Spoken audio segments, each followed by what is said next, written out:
The Ministry of Defense has set a roadmap for the next 15 years for the procurements. And to talk more about this, I have with me Major General DC Katot. Sir, a very warm welcome on India Thank Today. you. So we see a 15-year roadmap that has come, and especially after Operation Sindoor, we are preparing for future warfare. So what all do we think we need to procure, and the document contains? When we are looking at it, all the three services have given their requirements. Let me start with the Navy first. The major requirement which they are given in their planning is for the aircraft carrier. Now, we already have two aircraft carriers, and one is for each side of the ocean, the Eastern Ocean and the Western Ocean. Uh, why they need the third one is because at any one time, aircraft carrier, it requires a very long time for repairs, anything for about 4 months to 6 months for refitting. And when that comes in, then we will have one aircraft carrier on each of the oceans. So there is a requirement for this. This is the major requirement as far as the Navy is concerned. The Air Force is looking at different things. The Air Force is looking at drones. They are looking at UCAVs. They are also looking at stratospheric equipment. Stratospheric ships, as they call them, which go 20 to 30 kilometers in the air. Uh, they they are below satellites and above all aircraft. And it is very light. It's they can float. They operate on helium, and they can stay for months on end. So, as an intelligence gathering equipment, I think that is very important. Basically, what we are looking at is, Operation Sindoor has taught us that. It is the aim of it is the long distance precision guided munitions which deliver great results. And if you noticed in Op Sindoor, what the Indian Air Force did was the destruction of the targets which was carried out was pinpoint precision. I mean, right down to the extent of a missile going within a 2 feet by 2 feet square grill. Now, that sort of accuracy at ranges at 200, 300 kilometers is phenomenal. And this is what future warfare is going to be. So I think they're looking at futuristic equipment, how the future wars will be fought, and uh, what they would need for that. The army is looking basically on certain replacement items. When they're looking at what they have mentioned in this document, 1,800 medium battle tanks, the MBTs. Now, 1,800 obviously is excessive, but then when you look at 1,800, we have got very, equipment has to be replaced. The tanks which we inducted about 25, 30 years ago, I mean, they will have to go in for replacement. So you're looking at the replacement cycle, and you're also looking at light tanks which now may be required to be deployed in the high altitude areas, especially in Ladakh or in Arunachal. So when we're looking at those sort of things, I think the army has worked out its requirements. A future war, this is what will be required, and that is where the thrust is going to be. So another important requirement would be of setting up the Sudarshan Chakra as announced by the Prime Minister. You see some preparations in this document on that too?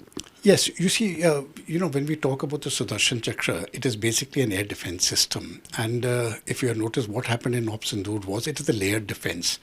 So there is, when we are looking at defense, we are looking at a system to track incoming missiles or aircraft.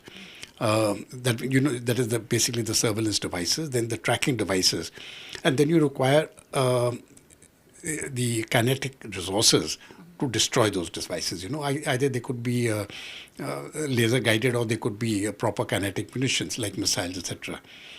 Now, this has worked very well in Op Sindoor, but it was restricted to specific areas. And when we are talking about the Sudarshan Chakra, we are looking at it for the whole nation. So, what is happening now is that the basic structure, as far as the Sudarshan Chakra is concerned, is already existing. Now it has to be beefed up. That means you require more of such equipment to cover every part of the country. So yes, it is being catered for as an immediate requirement. When we are looking at the Sudarshan Chakra aspect of it, two additional S400 batteries will be coming in, and all other associated equipment with when we are looking at surveillance or tracking devices, all of that will also be catered for, so that within the next 15 years, the Sudarshan Chakra, as mentioned by the prime minister will be in place, and it'll be something like what the Israelis have got, the Iron Dome. But remember, Israel is a very small country, and you can say it is smaller, as small as say Goa. And when you look at India, it is area-wise it is huge. So for us, the challenges are different. The Americans have got a system what they call the Golden Dome. I think we'll be progressing towards systems which can give protection to larger parts of the country instead of to certain specific points. At the moment, it is point defense. That all our important targets, let us say the Delhi, or you can say certain other important targets elsewhere, your nuclear establishment, your military headquarters, all of that has got point protection. But general coverage of the whole country, that we don't have as yet, the way in the civil populations. So let us say if Lucknow was to be protected, or any of the state capitals. So most of them will be protected, but if you go to the districts and all that, India is a very big country and everything is not protected to that level. So I presume that when we get the Sudarshan Chakra, that protection will be catered for, so that incoming missiles from any part of the world hitting any part of India, we should be able to have some sort of defensive system against it. And that will be catered for in this 15-year plan.